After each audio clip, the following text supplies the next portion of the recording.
we immediately enter an order that says Sunday at 6 p.m. is the date of pickup, and that's never been actually set in the parenting plan unless Griffin's 7 years old or if I live in a federal way. Now, it is my plan to try to move closer. However, I'm in a lease agreement contract, so I can't do that. But I do want to be in my children's lives. I love them. I want to see them more often. And I hope that this isn't affecting them any more negatively than it has been. There were a lot of issues brought up by the mother, so I felt that I had to address all of them. I know it was all over the place.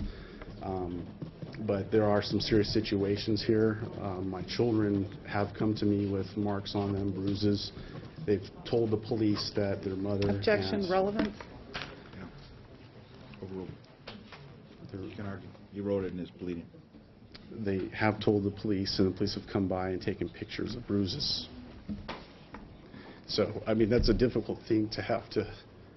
Why don't you have tell my me about children. the child support? Did you pay it on time?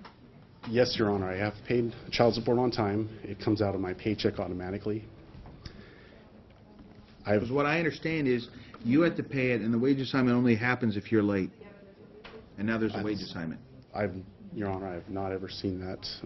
I've actually I've submitted a support enforcement officer assigned to the case. I submitted her statement. She said it was based on RCW 2618, which states that in there that wage assignment allows, it's based on pay period as opposed to the first of every month. That's what I'm going by, and that's a direct statement from Margaret. Thank you. 1 minute. Your Honor, the chaos and the calling of the police and Anna having to leave work was completely created by the father. The parties' emails discussed June 18th, which was Friday. He shows up preemptively at the daycare, removes the kids on the 16th with no notice to anybody, and basically so the mother has to leave work. What is going on? What is the father doing? The daycare provider's calling 911. The mother's calling 911. That's not supposed to happen when there's a lawful parenting plan in place. And so if the parties had a disagreement about the Friday or the Sunday, we wouldn't be here. That's not the issue. The issue is he showed up on Wednesday and just grabbed the kids and left. And that creates chaos, and that creates tension and stress. And there's one other thing I'd ask that the court do or clarify, and that is if the dad brings people to the visitation exchanges, they don't have any business yelling at the mom or yelling at the kids or directing the kids or telling the mom what to do. This is supposed to be a visitation exchange between the parents with as little communication between the parents as possible.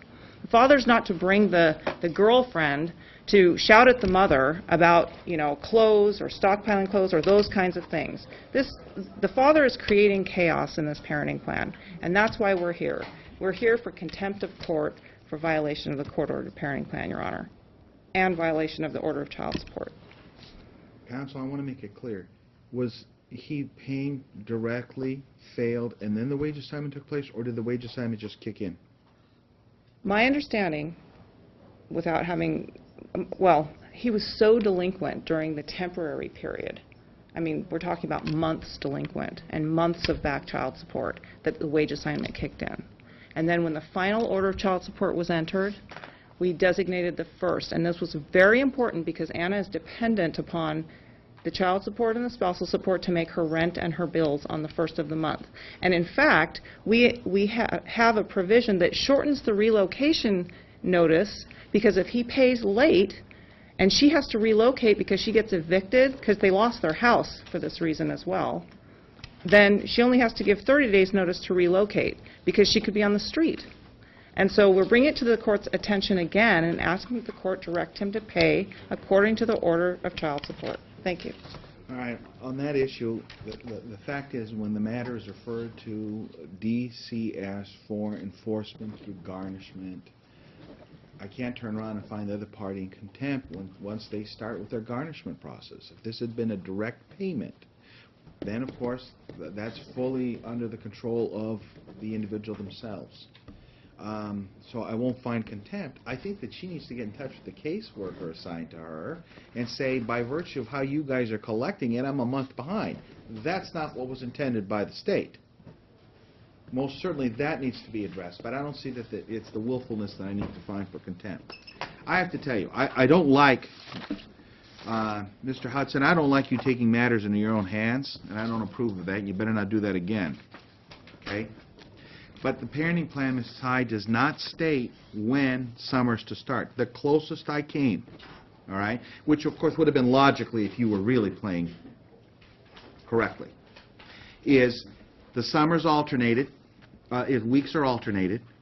The starting time for visitation of these parties says Sunday at 6. Does it not? It says Sunday. Okay?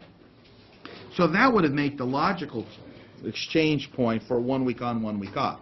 Doesn't say that specifically in the summer schedule. Moreover, that when the child does turn 7, then we know it's the day following. So I don't know why you didn't pick up on Thursday. It would have been more logical. The reason I can't find you contempt is I can't find express provision in the order. But I don't like what you did. I want to put you on notice for that. There was an ambiguity. It means I can't find you contempt. Pull it again. You've been advised by me, and you will be found in contempt. Do you understand? Yes, Your Honor. Parties have a mediation provision to address these issues. They need to use the mediation provision. No more self-help. I'm not going to clarify. I don't have a motion to clarify. And if the parties want to revise me on that issue, I'd be extracurricular. I'm not going to do it. Your suggestions, however, have some merit, of course, but I think that they need to be addressed in mediation. You know, the transportation I can comment upon. You know, significant others need to keep their yappers shut. Okay?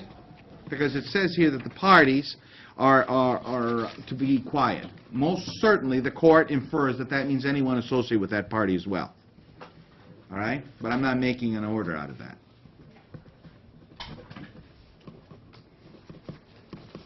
Can't grant make-up time, because I don't find that there was the thing.